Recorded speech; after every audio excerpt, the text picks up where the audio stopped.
Hello stream, are you on? Let's wait a minute.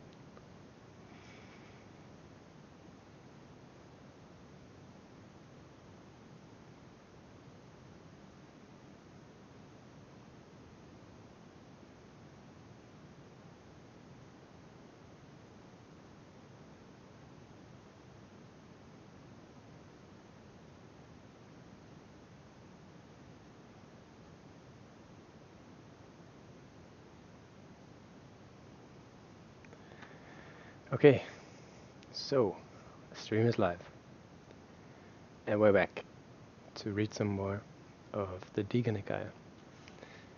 And I just checked where we left off, and we left off at pride humbled to, what was it called? About Ambattha. And so that is from last time where we read the Sammanyapala, roots of the life of a recluse. And this one is immediately following the previous one. So now this one is a little bit more continuous in the in relation to this translation. And so we're going to be reading about pride humbled. And I haven't looked into the sutta at all, and I very much look forward to it. I don't know how long it's going to be. So last time I thought that was going to be a long episode, but it went over 2 hours. So I just also want to say congratulations to anyone or more of you who were here and went through all of that. And yeah, as always, if you have questions, mostly questions, not comments, post them in the chat on YouTube, where we're streaming live right now. And the date is the 7th of August 2018. So I can see my stream strength is not the best, but hopefully it's gonna work itself out. Otherwise, we might have to re-record. And by then, I would know what the sutta is about, since we're going to read it now. So, let's give homage to the Buddha and see what today's study will bring. Okay, so I can hold this up here. Let's look at the book. This is the book. Put it back down. Namo Buddhassa Bhagavato Arahato Samma Sambuddhassa. Homage to the Blessed One, the Worthy One, and the fully self-enlightened one.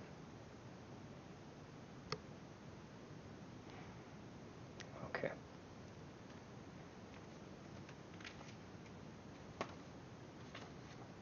So as always, let me just take off this outer, I don't know what it's called.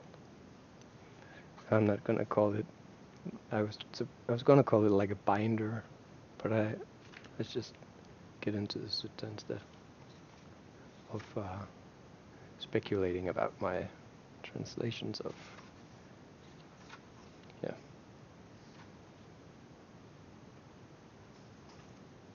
Okay, so we have a photo on this one. Kind of want to show you guys this photo, just right quick, right? It's just not just, I mean, it is a Buddha image. So this is the image for the sutta of the day. An image of the Buddha touching the ground with his right hand, calling the earth to witness in his battle against Mara, and ultimately the enlightenment of the Buddha. Okay? Let me get some water. And we're good. Yeah, so get comfortable and you can do meditation and you can hopefully learn and become enlightened today. And if not, then just take more steps down the path or along the path maybe. As Dhammafarers do. Okay, Ambattha Sutta. About Ambattha. Pride humble. That's what this one is called.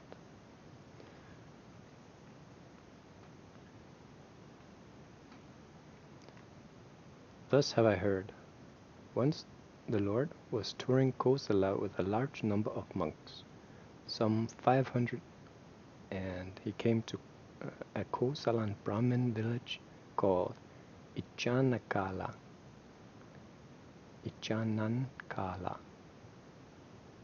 And he stayed in the dense jungle of Ichanankala. At that time, the Brahmin Pokarasati was staying at Ukatta, a populous place full of grass, timber, water, and corn, which had been given to him by King Pasenadi of Kosala as a royal gift and with royal powers. Let me just check the footnote. Usually they're very awesome.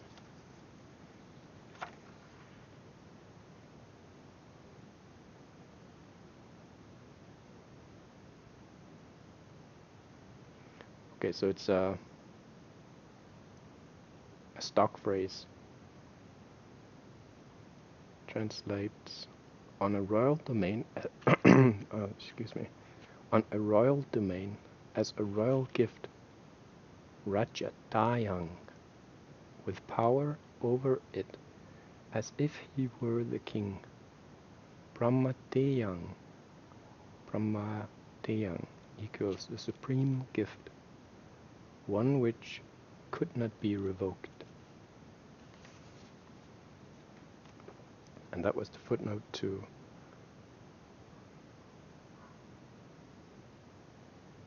the gift of given to the Brahmin Pokarasati by King Pasenadi with royal powers. So that's what royal powers means. The Brahmin got a king-like status in this particular dense jungle. And Pukarasati heard say, the ascetic Gautama, son of the Sakyans, who has gone forth from the Sakyan clan, is staying in the dense jungle of Ichanankala, and concerning that blessed Lord, a good report has been spread about.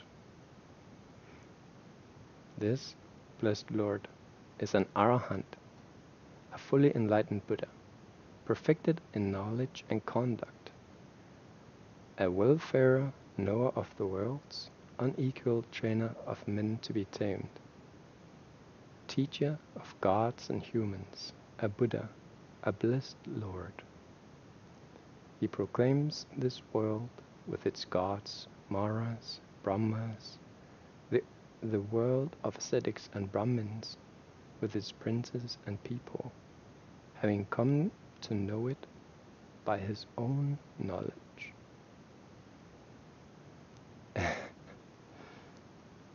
He teaches a Dhamma that is lovely in its beginning, lovely in its middle, and lovely in its ending, in the spirit and in the letter. and he displays the fully perfected, thoroughly purified holy life. And indeed, it is good to see such arahants. Now, on that time, Pukarasati had a pupil, the youth Ambattha, who was a student of the Vedas, or Vedas, who knew the mantras perfected in the 3 Vedas, a skilled expounder of the rules and rituals, the lore of sounds and meanings, and fifthly, oral tradition, complete in philosophy. Philosophy has a footnote. Another stock description of a learned Brahmin. So this is Brahmin philosophy, the Vedas. And in the marks of a great man. And that has a footnote as well. And that's always kind of interesting to most. For a full account of these pre-Buddhist marks, see Digha Nikaya 30. They are clearly important to the Brahmin establishing the ascetic Gautama's credentials. Yeah, let's just continue.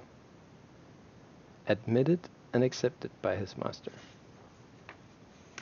In the 3 Vedas with the words, what I know, you know. What you know, I know. And Pukarasati said to Ambattha, my son, the ascetic Gautama is staying in the dense jungle of Ichanankala, and concerning that blessed Lord, a good report has been spread about. Now you go to see the ascetic Gautama and find out whether this report is correct or not, and whether the reverend Gautama is as they say or not. In that way we shall put the reverend Gautama to the test. Sir, how shall I find out whether the report is true, or whether the reverend Gautama is as they say or not? According to the tradition of our mantras, Ambattha, the great man who is possessed of the 32 marks of a great man, has only 2 courses open to him. If he lives the household life, he'll become a ruler, a wheel-turning righteous monarch on the law. Interesting footnote here, on the law, 144.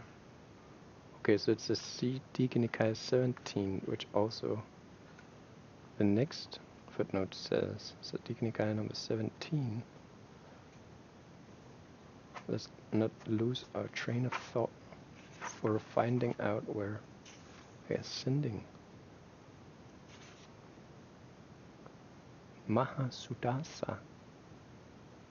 Mahasuddhassana Sutta. The great splendor. A king's renunciation. Okay, so we're not quite there yet, but we're not that far from it as well. Actually,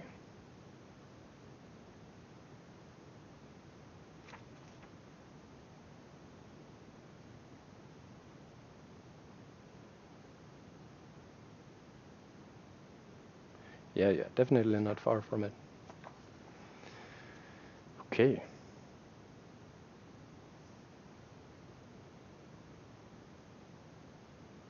Will become a ruler, a wheel-turning righteous monarch of the law, conqueror of the 4 quarters, who has established the security of his realm and is possessed of the 7 treasures, which will also be found in the Digha Nikaya number 17,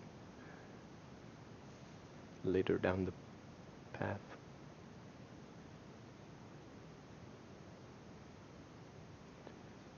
These are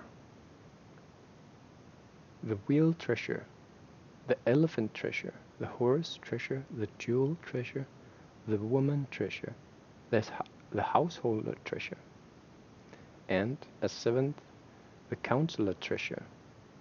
He has more than 1,000 sons who are heroes, of heroic stature, conquerors of the hostile army. He dwells, having conquered this sea-girt land, without stick or sword, by the law. But if he goes forth from the household life into homelessness, then he will become an arahant, a fully enlightened Buddha, one who draws back the veil from the world. Oh, okay. Draws back the veil from the world. So what does that mean? Loke vivatacharo. A difficult expression. I follow DA, the veil is that of ignorance, etc. The veil. I would like to recommend you should listen to the Venerable Yuttadhammo's Dhamma talk. I think it's called The Veil. I'm pretty sure it's just called The Veil. And that's an awesome reference for you right there. The Venerable Yuttadhammo. You can actually find him as related on my own YouTube channel. I think it's on the left hand of my front page.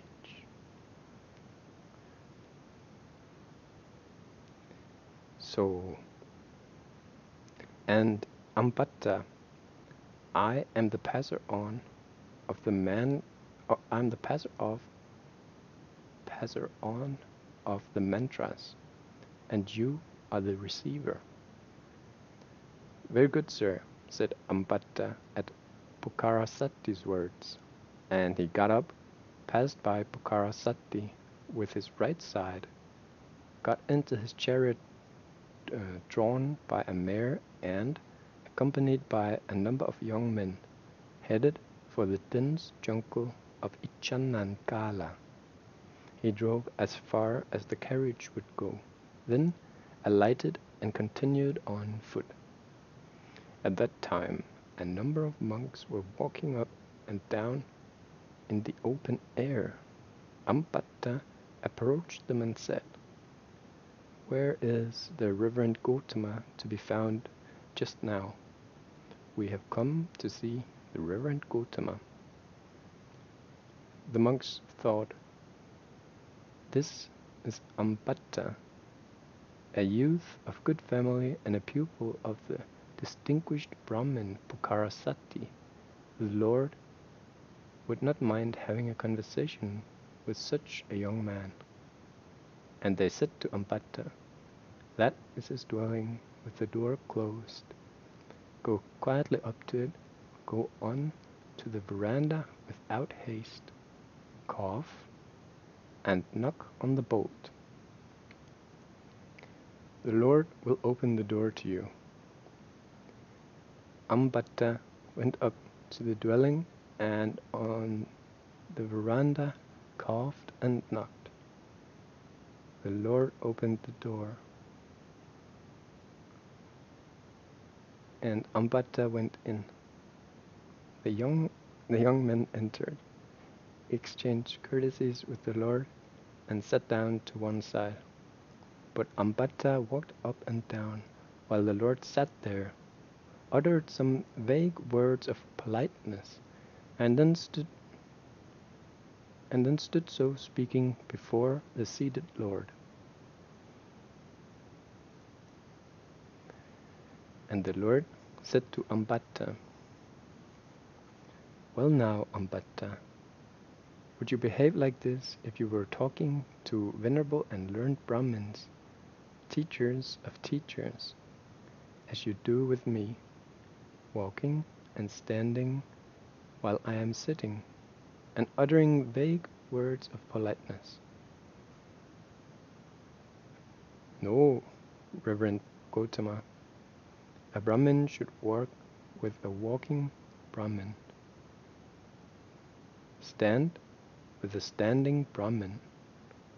Sit with a sitting Brahmin. And lie down with a Brahmin who is lying down. But as for those shaven little ascetics, menials, black scorings from Brahma's foot, with them it is fitting to speak just as I do with the Reverend Gautama.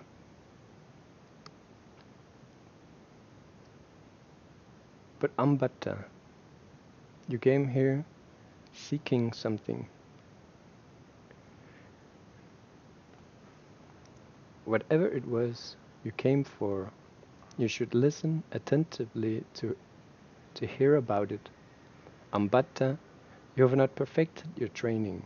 Your conceit of being trained is due to nothing but inexperience. But Ambattha was angry and displeased at being called untrained, and he turned on the Lord with curses and insults.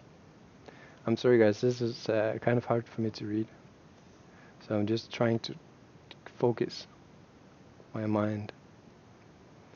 Thinking the ascetic Gautama bears me ill will, he said, Reverend Gautama, the Sakyans are fierce, rough-spoken, touchy and violent, being of menial origin, being menials. They do not honor, respect, esteem, revere, or pay homage to Brahmins. With regard to this, it is not proper that they do not pay homage to Brahmins. This was the first time Ambattha accused the Sakyans of being menials. And I hope I'm saying that word right. Menials. Menials.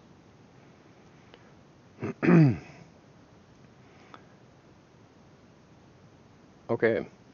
So let's just take a little break here and just understand what is happening.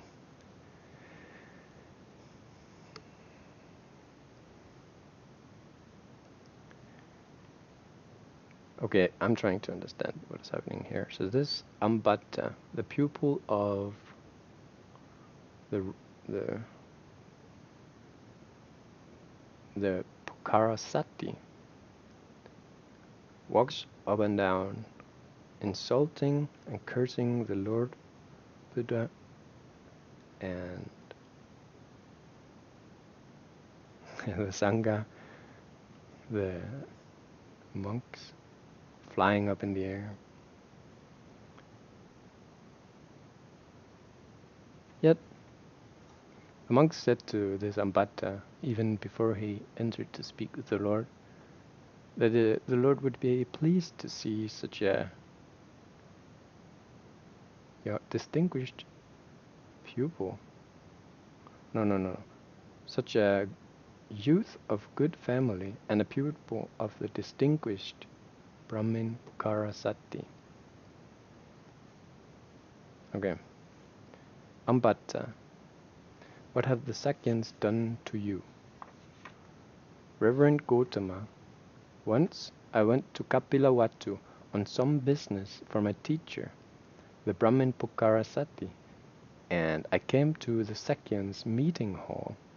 At that time, a lot of Sakyans were sitting on high seats in their meeting hall, poking each other with their fingers, laughing and playing about together. And it seemed to me that they were just making fun of me, and no one offered me a seat. With regard to this, it is not proper that they do not pay homage to the Brahmins. This was the second time Ambattha accused the Sakyans of being menials. But Ambattha, even the quail, that little bird, can talk as she likes on her own nest. Kapilavatthu is the Sakyans' home, Ambattha. They do not deserve censure for such a trifle.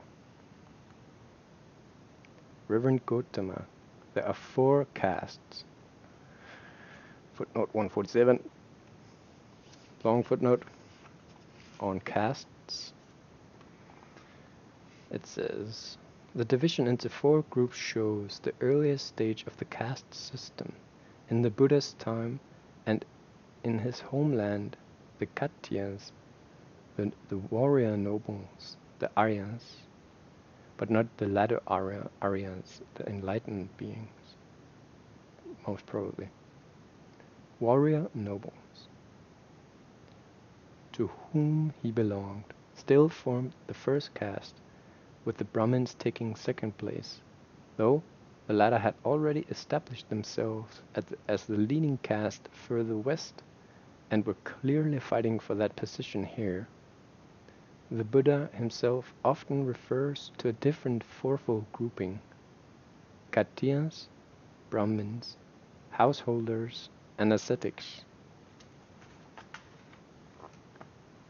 Footnote 147.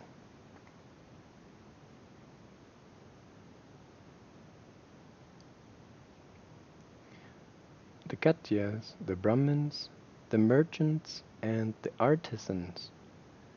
And of these 4 castes, 3, the Khatyas, the merchants, and the artisans, are entirely subservient to the Brahmins. With regard to this, it is not proper that they should not pay homage to the Brahmins. This was the 3rd time Ambattha accused the Sakyas of being menials. Then the Lord thought, this young man goes too far in abusing the Sakyans.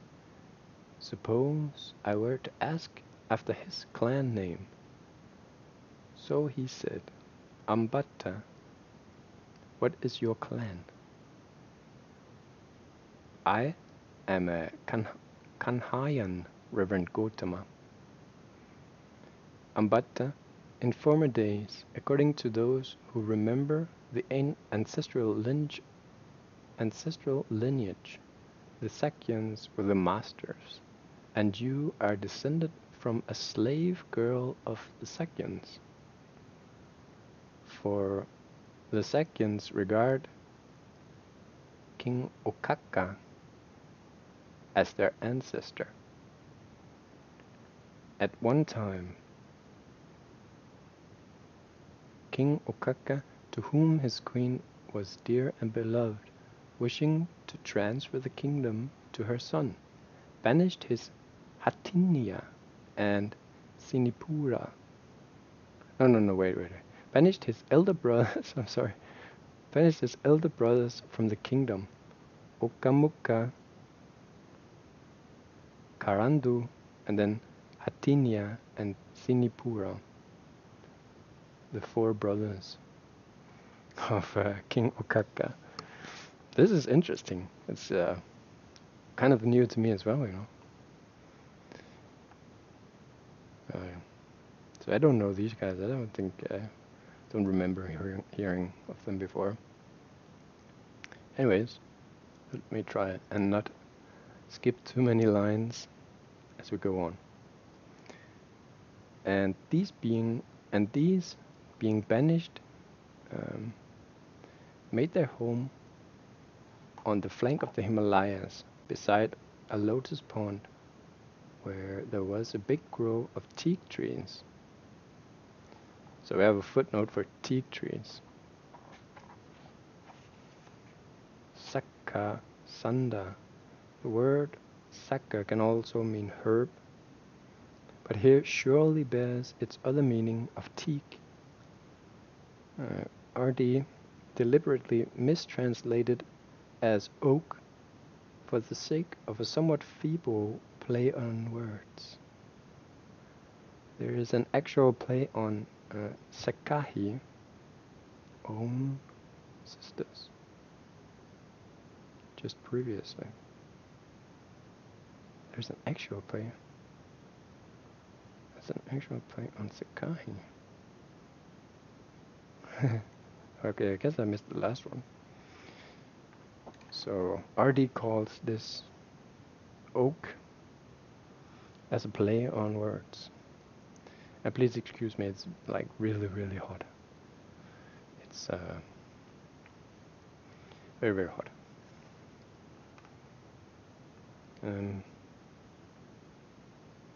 Big grove of teak trees, which Rhys Davies, I guess those were the ones he translated deliberately, wrongly, as oak trees. Carrying on. And for fear of contaminating the stock, they cohabited with their own sisters. Huh. Okay, so not to skip anything, but I think that means they what? With their sisters? Cohabitated. So they just lived together with their sisters.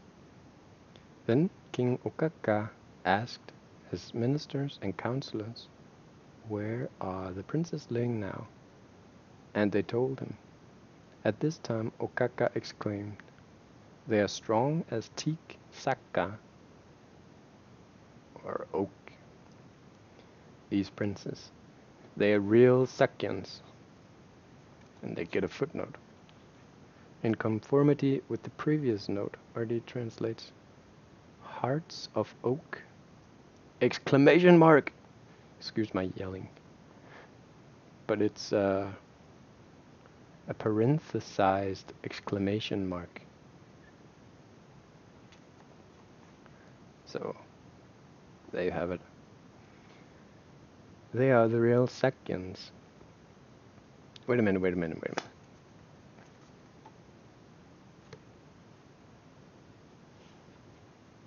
RD here translates hearts of oak.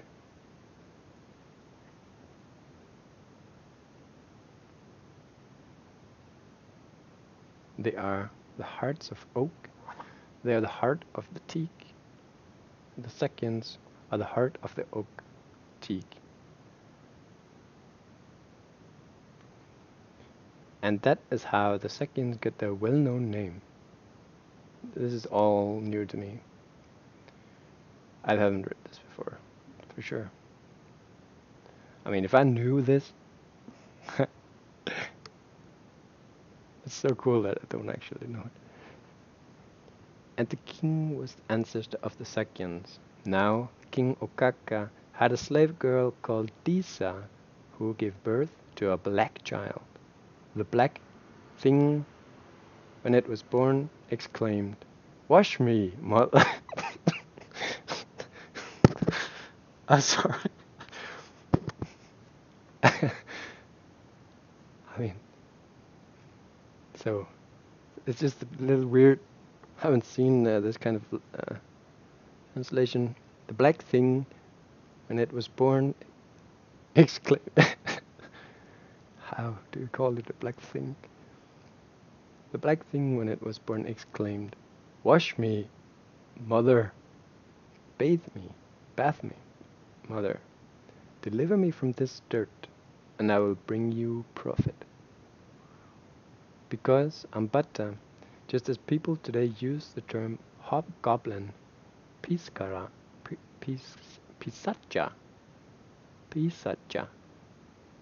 hobgoblin, pisacha. Is that like in Spider-Man?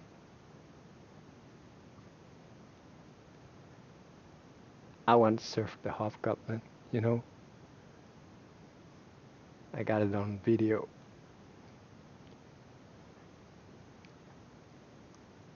If there's anyone also thinking about which movie is the next Spider-Man movie, it's gonna be like Far From Home. Just in case anyone is thinking very much about Spider-Man.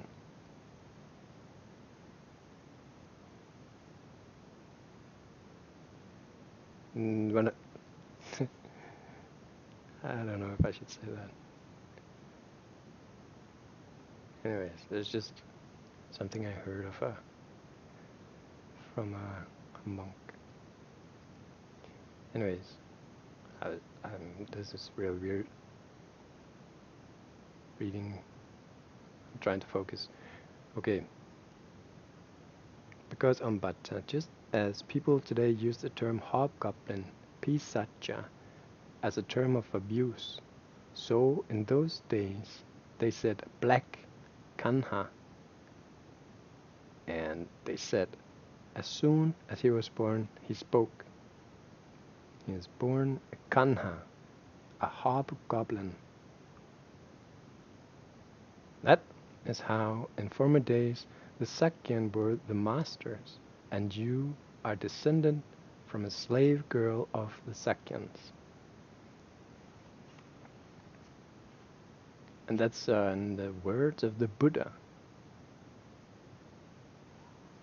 So, on hearing this, the young man said, Reverend Gautama, do not humiliate Ambattha too much with talk of his being descendant from a slave girl.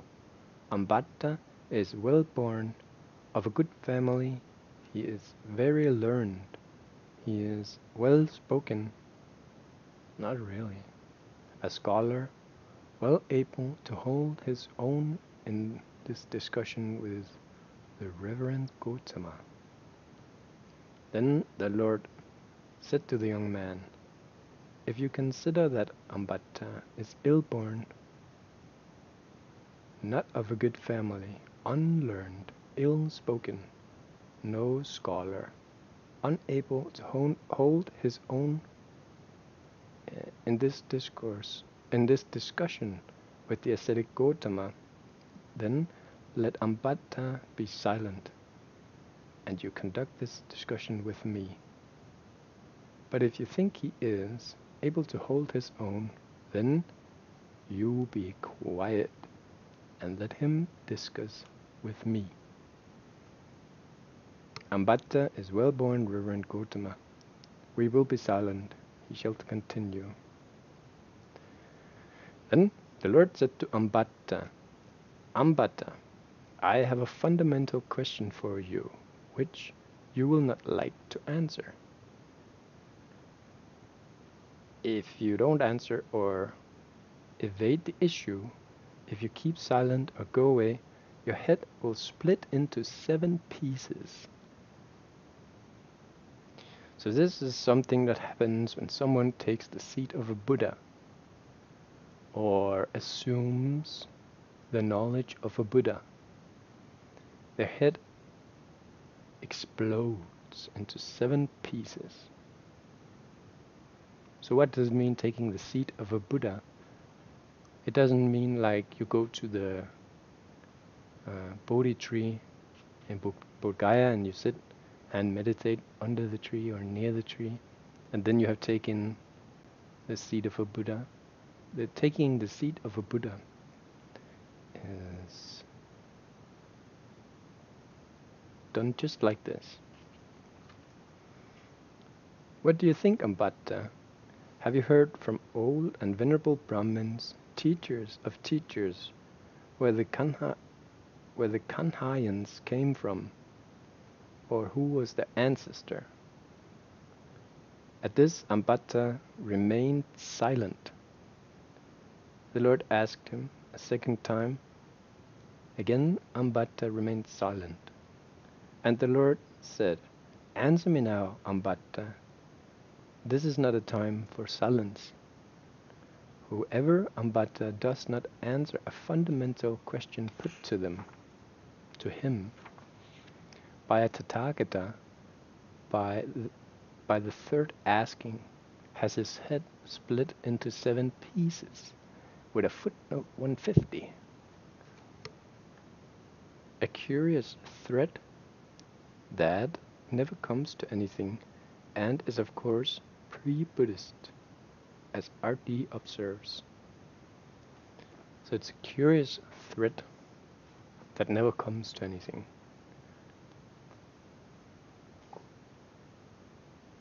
Having one's head split into 7 pieces. And at that moment, with Vajrapani, the yaka,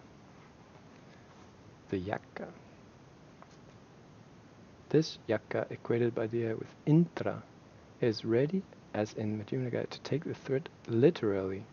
Thus, one of the old gods is seen as supporting the new religion. In latter Mahayana text we find a bodhisattva of the same name. See the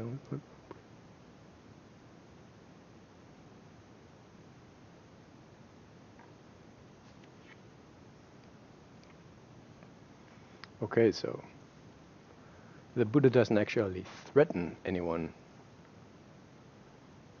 It is a statement of fact, since what this means is, let me read it again. At that moment, Vajrapani, the yakka, holding a huge iron club. So who is a yakka? That is also in the introduction to this. A yakka or a yamaka, who King Yama. King Yama is the guy you see when you die, and there are some stuff,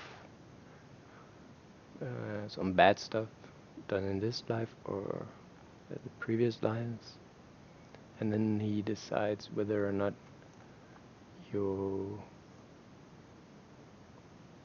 or actually you decide whether or not you have purified your own deeds of body, speech, and mind enough to not be dragged into hell by the deeds, either in this life or in a past life. So if you don't see King Yama, then it's because, probably you just instantly reborn either in hell as a human, maybe less instant, as that is much unfathomably much more rare than being born in hell, which is beyond common for earth inhabiting beings such as humans. Anyways, so this guy Vajrapani, the yakka, so he's like God, like somewhat like he can probably shoot some lightning bolts or something, make the earth shake and all kinds of stuff. Anyway, let's see. So I was just trying to point out before we go on that the footnote said that this God was prepared to take the non-threat of the Buddha. Just, it's a statement.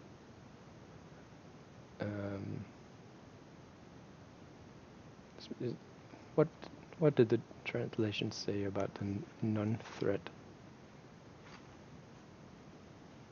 A curious threat that never comes to anything, and is of course pre-Buddhist.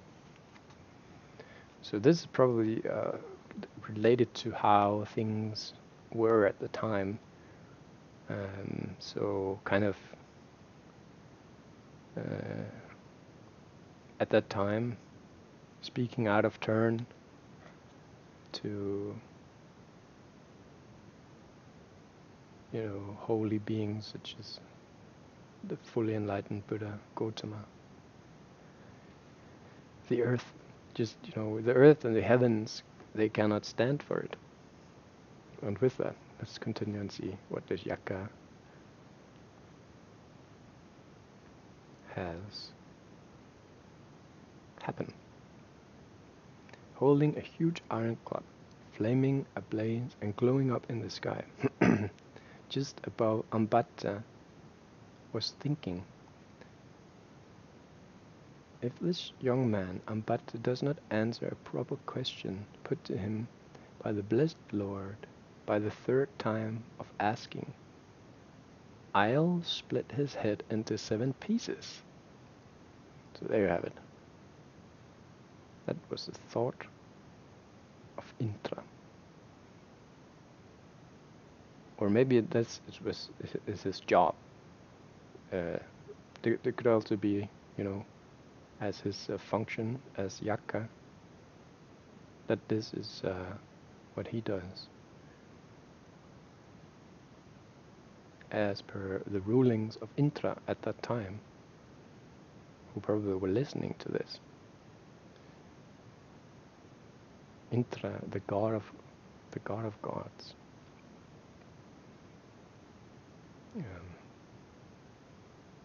In this relation, I'll split his head into 7 pieces.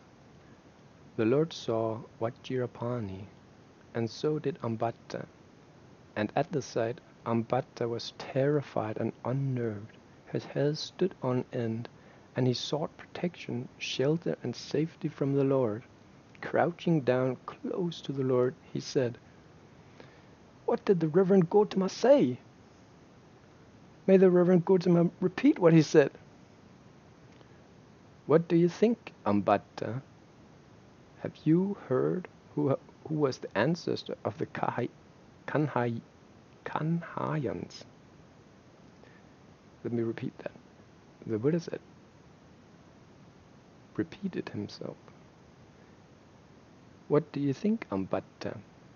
Have you heard who was the ancestor of the Kanhayans?" "Yes, I have heard it, just as the Reverend Gautama said. That is where the Kanhayans came from. He was their ancestor." Hearing this, the young man made a loud noise and clamor. So Ambattha is ill-born, not of a good family, born of a slave girl of the Sakyans, and the Sakyans are Ambattha's masters. We disparaged the ascetic Gautama, thinking he was not speaking the truth. Then the Lord thought, "It's too much.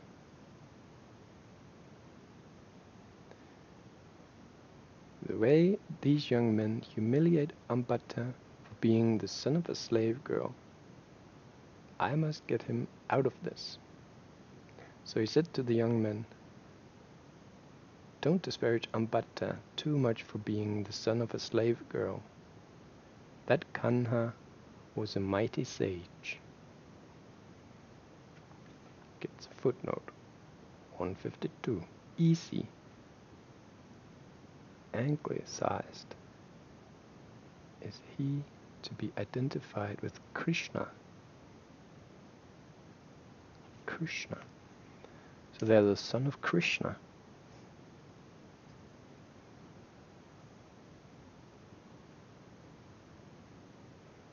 Krishna has blue skin, right?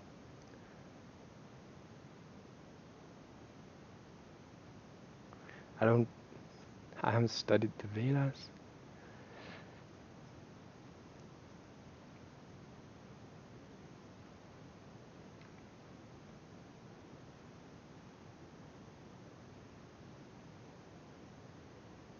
That Kanha was a mighty sage. He went to the south country, learned the mantras of the Brahmins there, and then went to King Okaka and asked for his daughter Madarupi. 153. Country.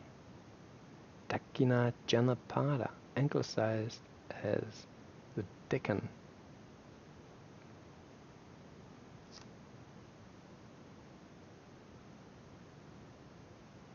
He went, okay, so this is of Kanha the sage, probably. He went to the south country, learned the mantras of the Brahmins there, and then went to King Okaka and asked for his daughter, Madarupi.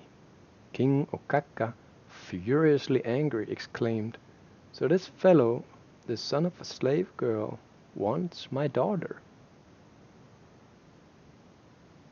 Put an arrow to his bow. And put an arrow to his bow. But he was unable to either shoot the arrow or to withdraw it.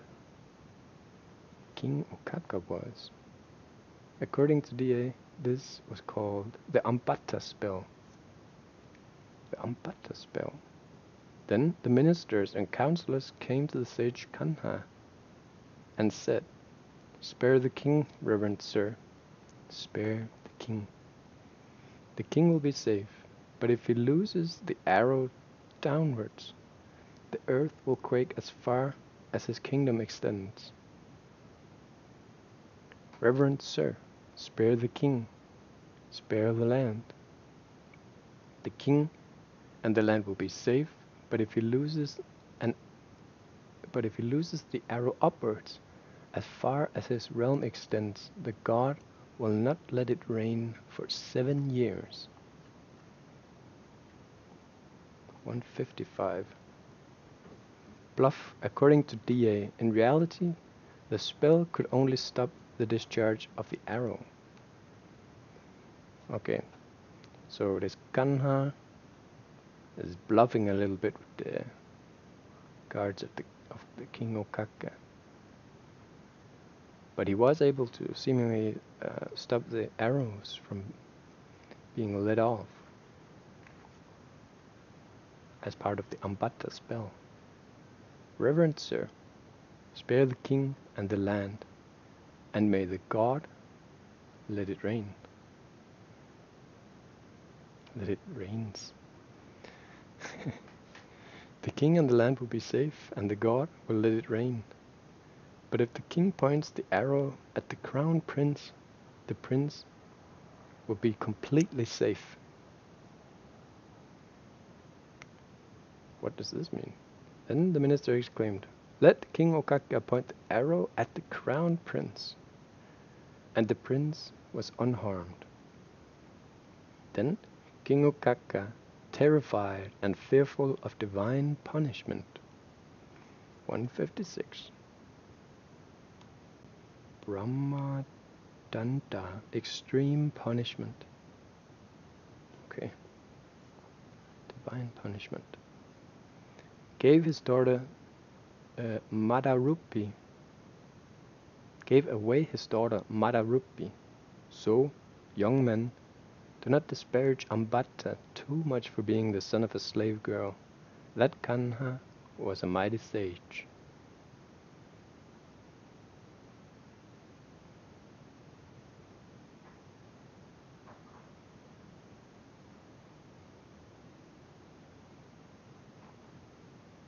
Then the Lord said, Ambattha, what do you think?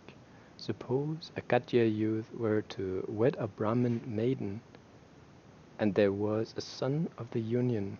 Would that son of that Katya youth and Brahmin maiden receive a seed and water from Brahmins? He would, Reverend Gautama. They would allow him to eat funeral rites at rice offerings, at sacrifices, or as a guest. They would, Reverend Gautama. Would they teach him mantras or not? They would, Reverend Gautama. Would they keep their women covered or uncovered?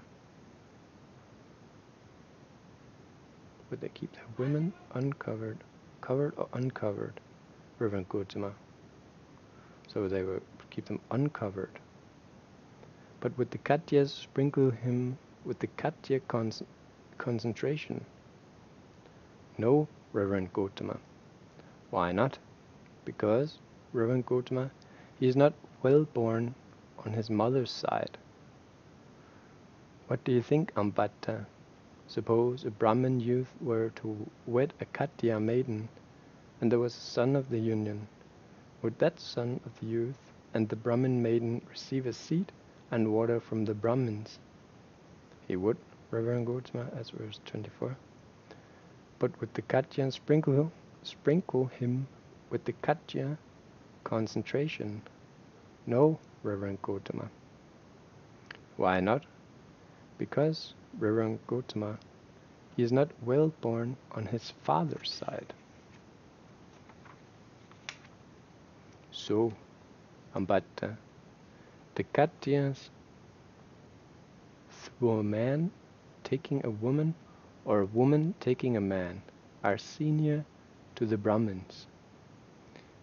What do you think, Ambattha?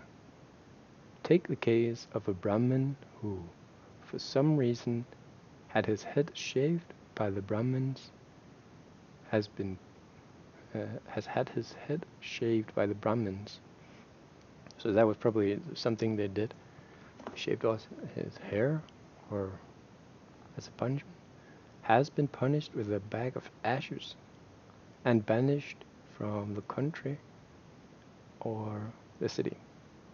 Would he receive a seat and water from the Brahmins? No, Reverend Gautama. Would they allow him to eat as a guest? No, Reverend Gautama. Would they teach him mantras or not?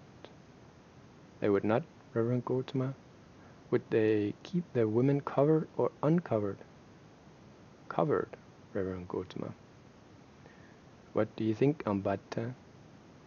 Take the case of a Katya who had his head shaven by the Katyas and had been banished from the country or the city. Would he receive a seat and water from the Brahmins? He would, Reverend Gautama.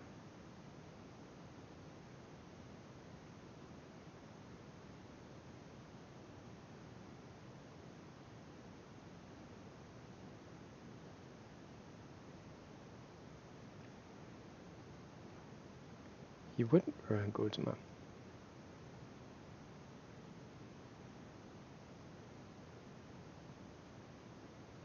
Would they keep their woman covered or uncovered? Uncovered, Reverend Gautama.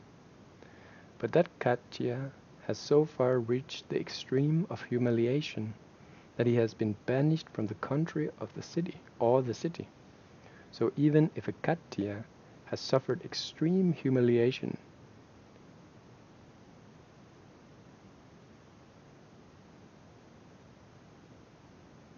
he is superior and the Brahmins inferior. Ambattha, this verse was pronounced by Brahma Sanankumara. The Katya is best among those who value clan.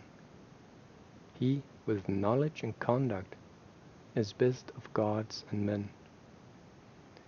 This verse was rightly sung, not wrongly. Rightly spoken, not wrongly. Connected with profit, not unconnected.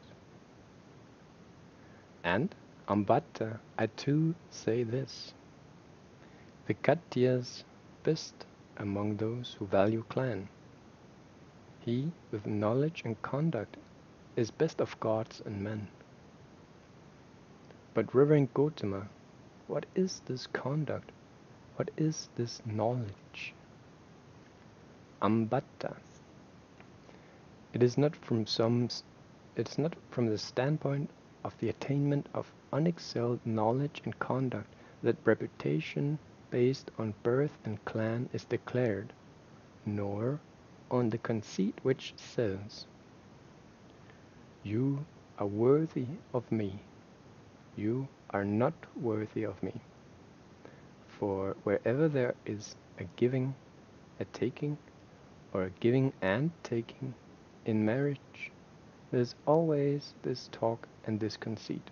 But those who are enslaved by such things are far from the attainment of the unexcelled knowledge and conduct, which is attained by abandoning all such things.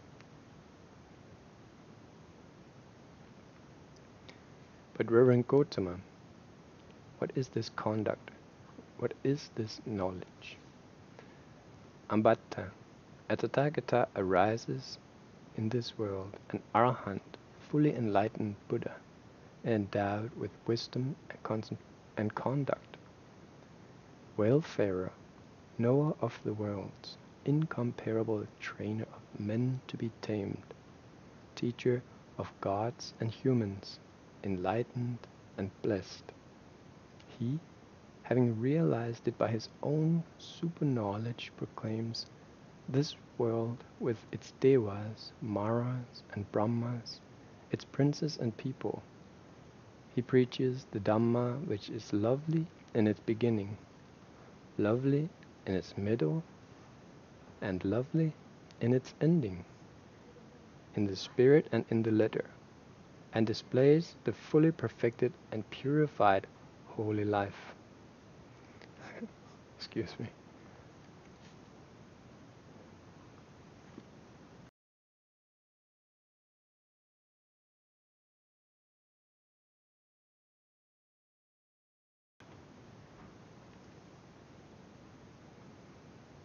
Okay, so where was I?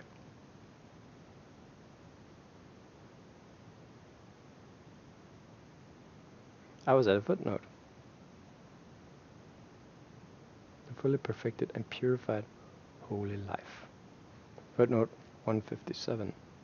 Here and in the corresponding places in the other suttas of this division, the MSS abridge and say, as in the Samanyapala Sutta, but refrains differ, and it is not always quite clear how much.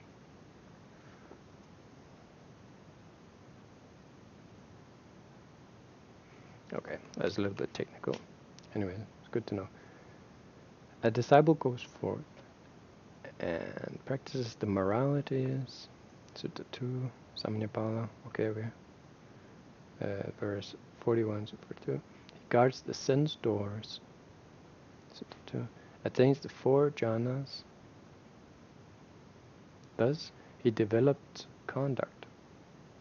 He attains various insights and the cessation of the corruptions. And beyond this, there is no further development of knowledge and conduct that is higher or more perfect. So the destruction of the taints, the 5 hindrances, seeing, studying, and getting to know them, and penetrating them with insight in the practice of meditation.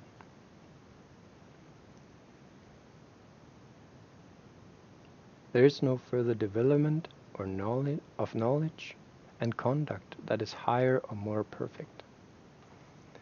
But Ambattha, in the pursuit of this unexcelled attainment of knowledge and conduct, there are 4 paths of failure. 158.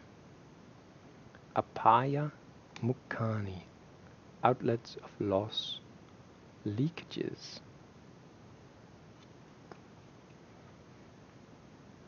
And what are they? In the first place, an ascetic or Brahmin who has not managed to gain 159 Anapisang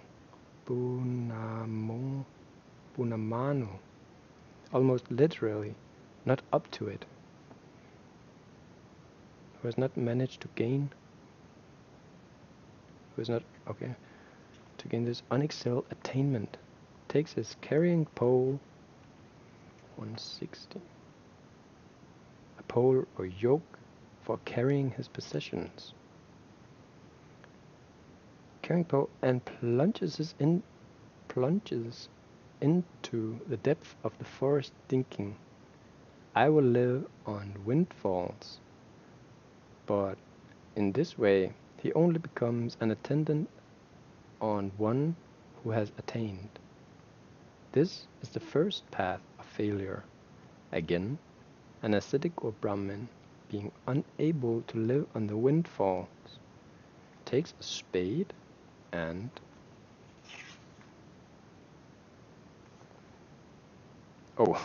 I went to the footnotes. Takes a spade and basket, thinking, I will live on the tubers and roots. And that's another footnote.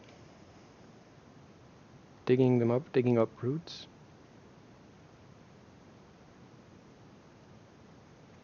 So you will live off roots.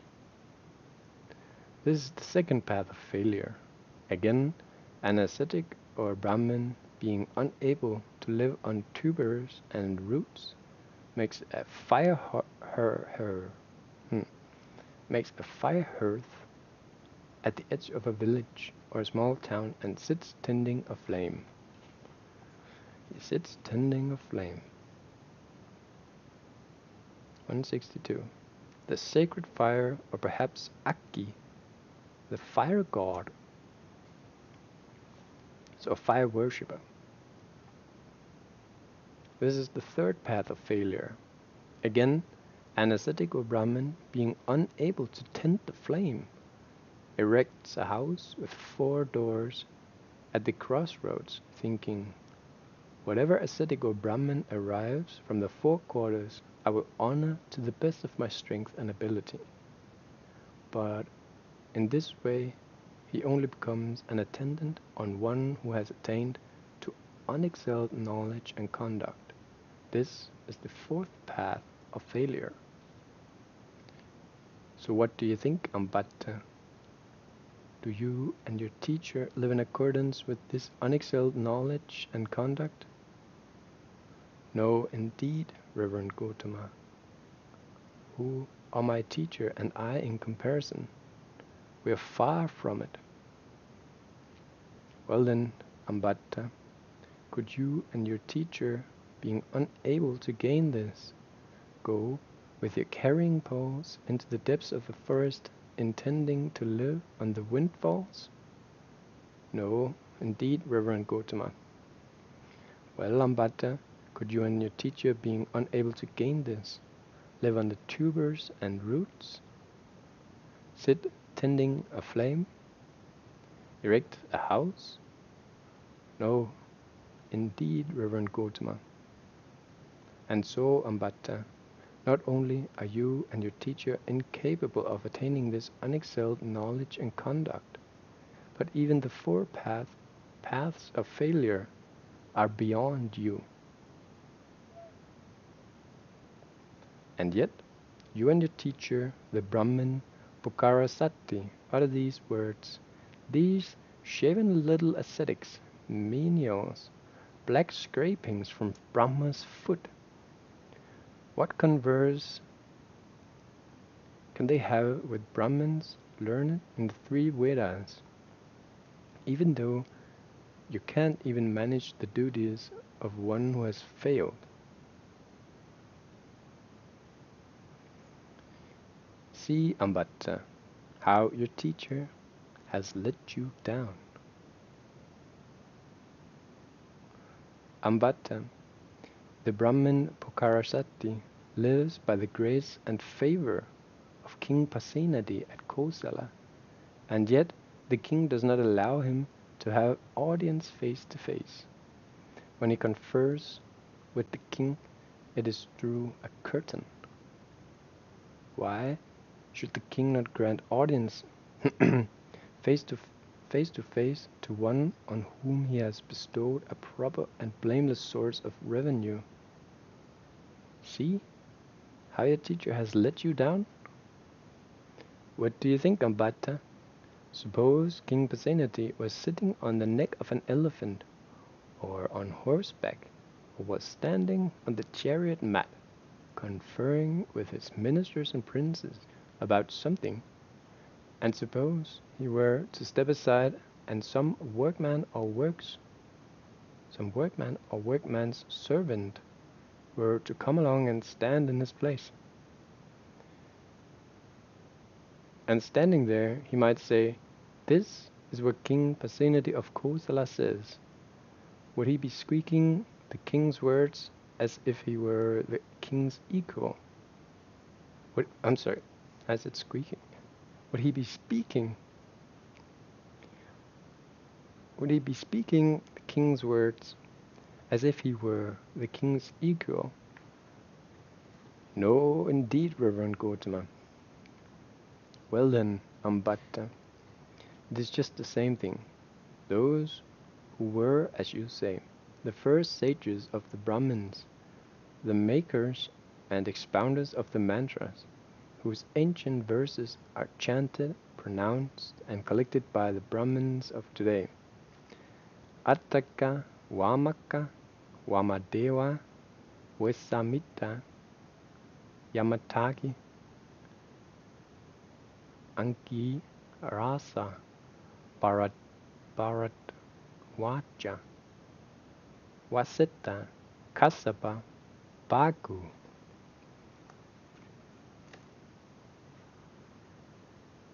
ancient rishis associated with the Vedic hymns would those guys whose mantras are said to be passed on to you by your teacher, yet you do not thereby become a sage or one practiced in the way of a sage. Such a thing is not possible.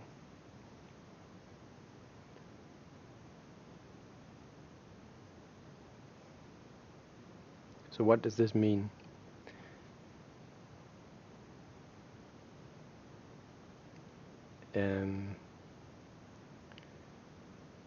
Let's just read on. What do you think, Ambattha? What have you heard? What have you heard said by Brahmins who are venerable, aged, the teachers of teachers? Those first sages, Attaka, Bhagu, all of those we just from one end to the other. Did they enjoy themselves, well bathed, perfumed, their hair and beards trimmed, adorned with garlands and wreaths, dressed in white clothes, indulging in the pleasures of the five senses and addicted to them, as you and your teachers do now? No, Reverend Gautama. Or did they eat special fine rice with the black spots removed, with various soups and curries, as you and your teacher do now? No, Reverend Gautama. Or did they amuse themselves with women dressed up in flounces and fur pillows, as you and your teacher do now? No, Reverend Gautama. Or did they ride around in chariots drawn by mares with braided tails that they urged on with long goat sticks? No, Reverend Gautama. Or did they have themselves guarded in fortified towns with palisades and barricades by men with long swords? No, Reverend Gautama. So, Ambattha, neither you nor your teacher are a sage or one trained in the way of a sage. And now, so this is what I was kind of asking up here. What does this mean? I mean, it seems like the Buddha is actually saying that these guys are not even Brahmins, even though they consider themselves to be, and other people as well do. They're not even Brahmins, and this guy admits it. And now, as for your doubts and perplexities concerning me, we will clarify these by your asking me and by my answering your questions. Then, descending from his lodging, the Lord started to walk up and down, and Ambattha did likewise. And as he walked along with the Lord, Ambattha looked out for the 32 marks of a great man on the Lord's body, and he could see all of them except for 2. He could not make up his mind or be uncertain about the sheathed genitals or the large tongue, and the Lord, being aware of his doubts, affected by his psychic power, that Ambattha could see his sheathed genitals, and then, sticking out his tongue, he reached out to lick both ears and both nostrils, and then covered the whole circle of his forehead with his tongue. Then, I'm sorry guys. Then Ambattha thought, the ascetic Gautama is equipped with all the 32 marks of a great man, complete with none missing. Then he said to the Lord, Reverend Gautama, may I go now? I have much business, much to do.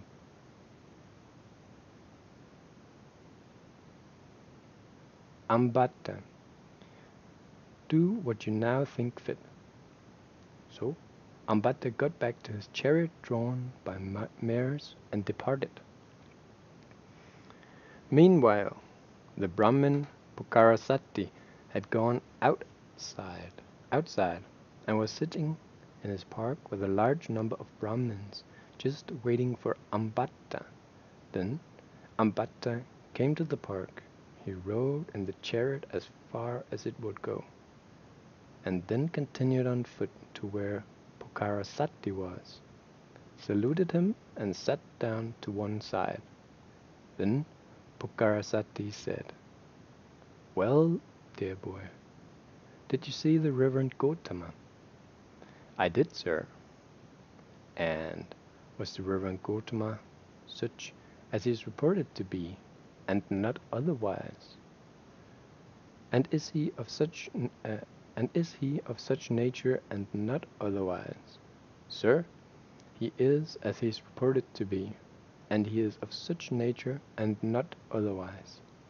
He is possessed of the 32 marks of a great man, all complete, with none missing." "But was there any conversation between you and the ascetic Gautama?" "There was, sir." "And what was this conversation about?"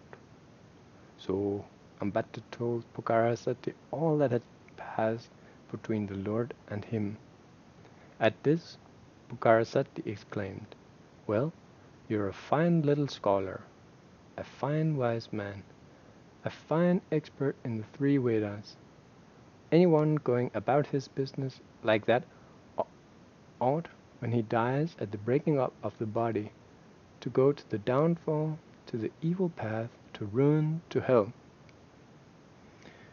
You have heaped insults on the Reverend Gautama, as a result of which he has brought up more and more things against us.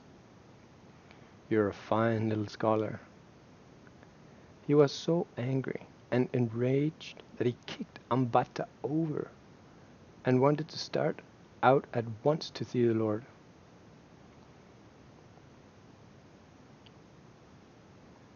But the Brahmin said, "It's far too late, sir, to go to see the ascetic Gautama today.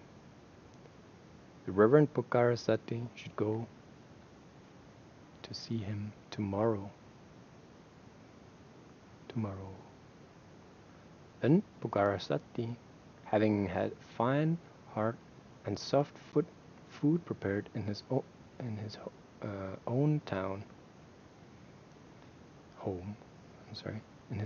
home, set out the light of torches from Ukkata.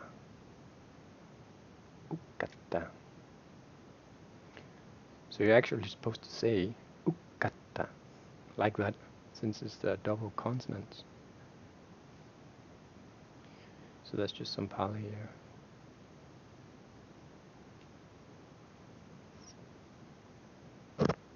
Information.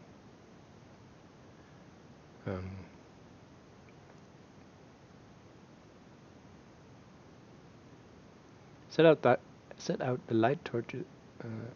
Set out by the light of torches from Ukkata, with the jungle of Ichanankala.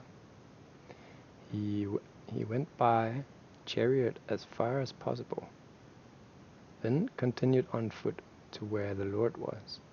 Having exchanged courtesies with the Lord, he sat down to one side and said, "Venerable Gautama, did not our pupil Ambattha come to see you?" "He did, Brahman." "And was there any conversation between you?" "There was." "And what was this conversation about?" Then the Lord told Pukarasati all that had passed between him and Ambattha. At this, Pukarasati said to the Lord, "Reverend Gautama, Ambattha is a young fool. May the Reverend Gautama pardon him." Brahmin, "May Ambattha be happy." Then Pukarasati looked out for the 32 marks of a great man on the Lord's body, and he could see all of them except for 2. The sheathed genitals and the large tongue. But the Lord set his mind at rest about these, as before. And Pukarasati said to the Lord, May the Reverend Gautama accept me. May the Reverend Gautama accept a meal from me today together with his order of monks. And the Lord consented by silence. Seeing his acceptance, Pukarasati said to the Lord, It is time, Reverend Gautama, the meal is ready. And the Lord, having dressed in the early morning and taken his robe and bow, a footnote on the bow, a frequent formula related to wanderers. The wanderers lived with only one robe on, the one from the waist to the feet, When they set out for the village, they put on the second robe and carried the third with them. At some convenient spot near the village, they would put this also on and enter, so to speak, in full canonicals. Okay, how they carried the robe.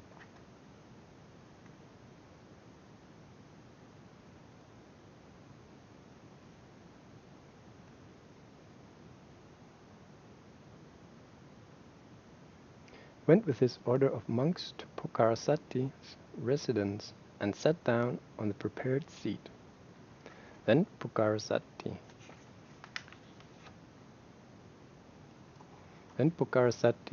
personally served the Lord with choice, hard and soft food, and the young men served the monks. And when the Lord had taken his hand from the bowl, Pukarasati sat down to one side on a low stool. And as Pukarasati sat there, the Lord delivered a graduated discourse on generosity, on morality, and on heaven, showing the danger, degradation, and corruption of sense desires, and the profit of renunciation. And when the Lord knew that Pukarasati's mind was ready, pliable, free from the hindrances, joyful and calm, then he preached a sermon on Dhamma in brief, on suffering, its origin, its cessation, and the path leading to the cessation of all suffering. So basically the Four Noble Truths, in short. And just as a clean cloth from which all stains have been removed receives the dye perfectly, so in the Brahmin Pukarasati, as he sat there arose the pure and spotless Dhamma eye, and he knew whatever things have an origin must come to cessation. Footnote 165 on cessation. This Nirodha, the Pali word. This passage recurs and elsewhere. Okay, for the Dhamma eye, see Digha Nikaya. The Pali phrase is yang kinchi samudaya dhammang tang nirodha dhammang.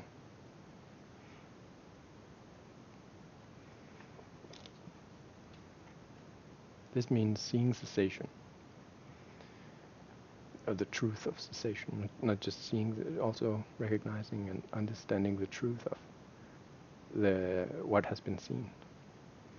And Pukarasati, having seen, attained, experienced, and penetrated the Dhamma, having passed beyond doubt, transcended uncertainty, having gained perfect confidence in the teacher's doctrine, without relying on others, said, Excellent, Lord, excellent. It is as if someone were to set up what had been knocked down, or to point out the way to one who had got lost, or to bring an oil lamp into a dark place, so that those with eyes could see. what was there. Just so, the Blessed Lord has expounded the Dhamma in various ways. I go with my son, my wife, my ministers, and counselors for refuge to the Reverend Gautama, to the Dhamma, and to the Sangha. 166. Buddhassa did not apparently consult his wife, family, and dependents when Uruvela Kassapa wanted to join the Sangha. The Buddha bade him first consult his 500 followers. But there is of course a big difference between becoming a lay follower and joining the Sangha.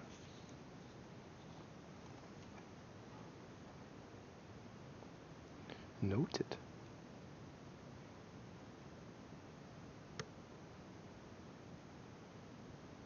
So this guy became enlightened. May the Reverend Gautama accept me as a lay follower who has taken refuge from this day forth as... Wait a minute. So he's requesting the lay follower. But he's Nirodha. He's still destined to become enlightened in any ways. May the Reverend Gautama accept me as a lay follower who has taken refuge from this day forth as long as life shall last. And whenever the Reverend Gautama visits other families or lay followers in Ukkata, may he also visit the family of Pukkarasati. Whatever young men and maidens are there will revere the Reverend Gautama and rise before him, will give him a seat and water, and will be glad at heart, and that will be for their welfare and happiness for a long time. Well said, Brahmin. And that's the end of that. Next up is the... Well, I think we're just going to go right ahead with this one next time. The qualities of a true Brahmin. That seems like a good place to go. Let me just put my weird bookmark on this page. So today we heard about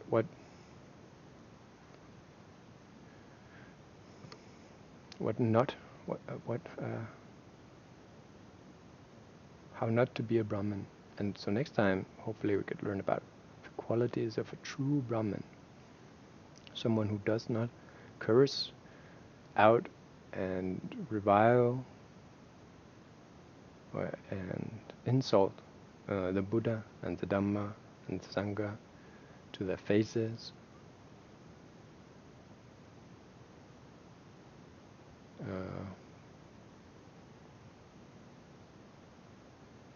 In such a way that Ambattha did.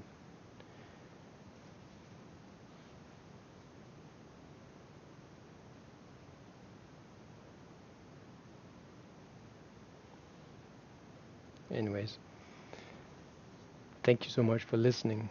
This was quite something, wasn't it? Unheard by me before. And let me just put this back on. So wow, we've been reading for 1.5 hours.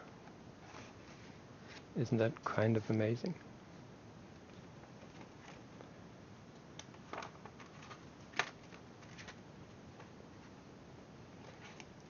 So, but there you have it. And some of these things we read today has to do with how, with the religions already present before the Buddha's enlightenment. So we hear about the Brahmins and the Kshatriyas, the noble warriors, and how they're how they were living. We get a glimpse of how their religious system was set up, both before and also a little bit during the arising of the Dhamma of the Buddha after he became enlightened as a Buddha. But it's interesting, of course, all of it, to note the thing about getting your head split into 7 pieces. It's just the non-threat of getting your head split into 7 pieces. And also we heard about the 4 kinds of failure. Becoming a wind funneler or whatever it was. Wind. And then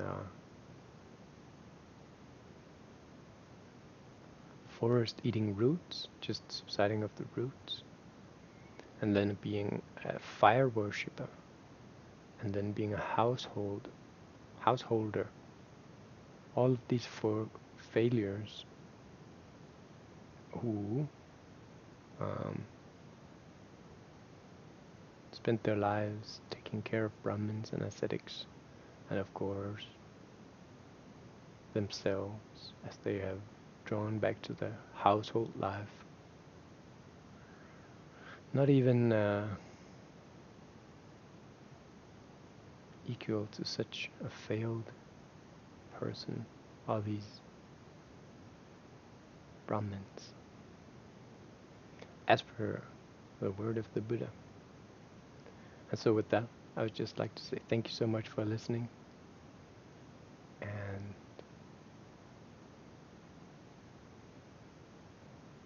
may you find true peace, happiness, and freedom from suffering. Sadhu. And we could just pay homage to the Buddha, and then we're out. And I'm going to end the episode. So, okay. So, Namo Buddhassa, Bhagavato, Arahato, Samma Sambuddhassa. Homage to the Blessed One, the Worthy One, and the perfectly self-enlightened one. Sadhu. And we could do a little bit of meditation maybe, because it's always good to be a meditator, right? A yogi. Someone who does not carry the Dhamma in their lap. So as soon as they stand up, it falls out of their lap. Like if you have something, you have a book, instead of putting it over here, you just put it in your lap, and then as soon as you go to stand up and get some water or go pee, then it just falls on the ground. So how not to be such a person is to take up the practice. And this doesn't mean to take up the practice means to effectuate the practice at best for every waking moment of the day, during, or as many times as you can, having the clear mind even during work and walking, and just being a meditator. It's a lifestyle, right? You take on this lifestyle of living a meditative life with with study and practice, both. And so you have study, you have practice, and maybe you have a teacher. That would be really good if you had a good teacher. Go and find a teacher, someone who can teach you how to meditate, so you don't get lost, and so you get encouragement on the path. Continue on this path of the path of a meditator, being someone who supports Sangha, who is part of the Sangha. The only way that they could fail is not to begin, and not to go far enough. And so this could take many lives. Obviously, I am still here, you are still here, listening to this. So none of us have yet freed ourselves from samsara, right? And so we just keep on going along the path, learning what is the path, what is not the path, what is to be done. And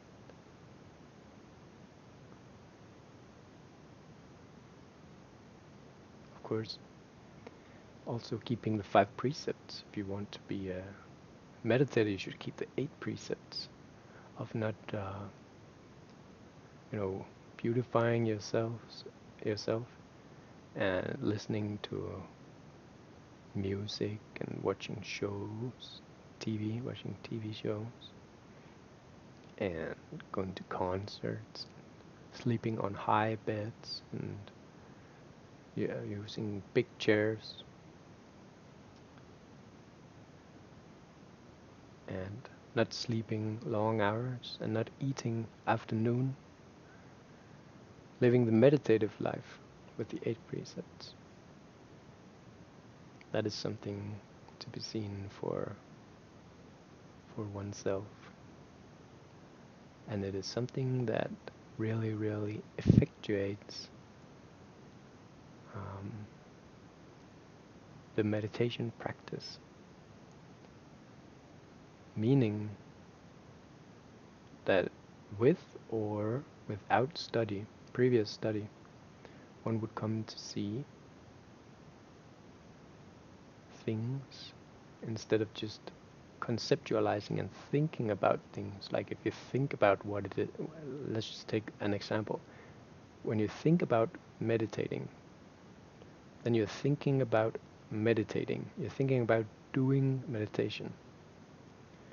That is so far from actually being mindful, as we say. To be aware, to meditate. To meditate. Because to think, that's just to think, right? And it doesn't really matter what you think about.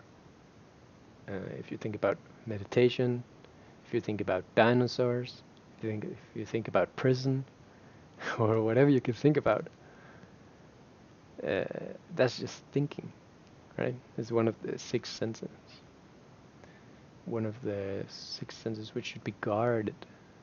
So when one thinks, one knows one thinks.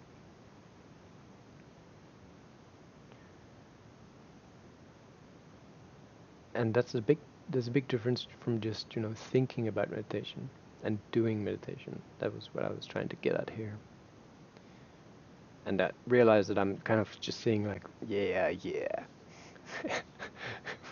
Which is kind of unfortunate, because I was just trying to think about it. I was not trying to be like smart or,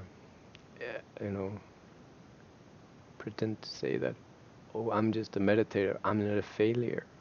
That's not what I'm trying to do, right? So I would just like to say these things for anyone out there who is on the path, faring with the Dhamma, carrying it, not in the lap, not letting it fall to the ground as one rises up. And how does one do that? By carrying it in mind and in heart, by being mindful, and being mindful of the step and of the movement as one rises from the seat and goes down to pee. In this way, you take the practice with you, and you do not let it fall away.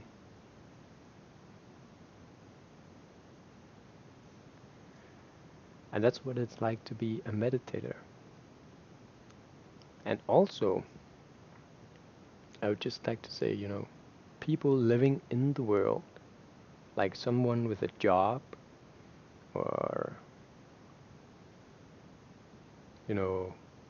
someone who is not a monk, or or homeless who is not homeless. For example, like if you were watching this video, or all of you, there is, I don't, maybe I should not point this, people in the world can become enlightened. So you don't have to be a monk to become enlightened. That's also in this book, in the introduction. So just think about that before judging yourself and your practice. And if you really want to find out how to judge or to make an informed estimate, or how to discern, maybe more so rightly said, how to discern how far along the path you are for yourself, or even for your teacher, which is harder, maybe, possibly harder to see. I mean, if other beings are enlightened, then I think you should probably have to be enlightened yourself before you could tell that. And even in that case, you might not be able to. But surely people can become enlightened without being a monk.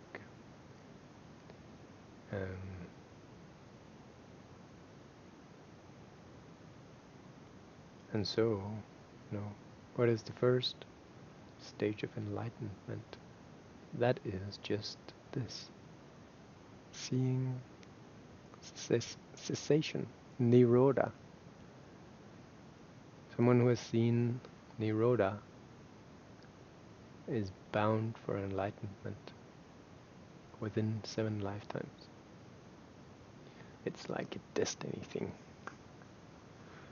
So, anyway, you can also go and look up something that's called